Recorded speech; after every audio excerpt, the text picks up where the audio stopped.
শাপলা প্রতীক কোনো দলকেই দেওয়া হবে না, তাই কোনোভাবেই শাপলা প্রতীক পাবে না এনসিপি। কেন এই প্রতীক দেওয়া হবে না তার ব্যাখ্যা দেওয়ারও প্রয়োজন মনে করছে না নির্বাচন কমিশন। প্রেস ব্রিফিংয়ে এমন কথাই জানিয়েছেন সিইসি এএমএম নাসির উদ্দিন।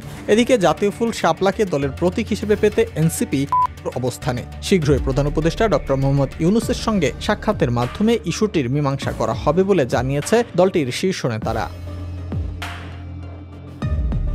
এক সংবাদ সম্মেলনে এনসিপি নেতারা জানিয়েছেন, নির্বাচনী প্রতীক হিসেবে শাপলা ছাড়া অন্য কোনো মার্কা গ্রহণ করবেন না। একই সঙ্গে তারা আরও জানিয়েছেন, শাপলা মার্কা না পেলে তারা রাজপথে ও আদালত করবেন। তাদের দাবি, প্রতীক বরাদ্দে আইনগত বাধা নেই। ইসি আগের কয়েকটি বৈঠকে শাপলা বরাদ্দের আশ্বাস দিয়েছিলেন বলেও জানিয়েছেন তারা। এনসিপি সূত্র জানায়, শাপলাকে প্রতীকের তালিকায় অন্তর্ভুক্ত করার প্রস্তাব মন্ত্রণালয়কে পাঠানোর কথা জানিয়েছিল ইসি, কিন্তু পরে একটি প্রভাবশালী সংস্থার বাধার কারণে ইসি সেই অবস্থান থেকে পিছিয়ে আসে। এটিকে আমলের পুরনো গেম বলে আখ্যা দিয়েছে এনসিপি।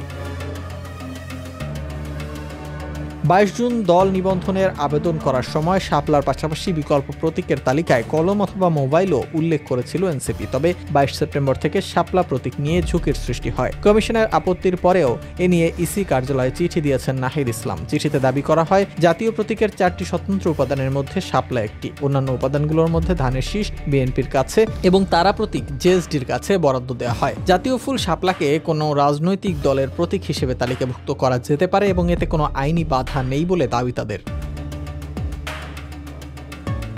এসব অভিযোগের জবাবে ইসি বলছে, ইসির 115টি প্রতীকের তালিকায় শাপলা নেই এবং নিয়মে রাজনৈতিক দলকে নির্ধারিত তালিকার মধ্য থেকেই প্রতীক নিতে হবে, ফলে এনসিপিকে বিকল্প নিতে হবে। এদিকে ইসির সিনিয়র সচিব আক্তার আহমেদের এই বক্তব্যে এনসিপি নেতারা প্রতিক্রিয়া দেখিয়েছেন।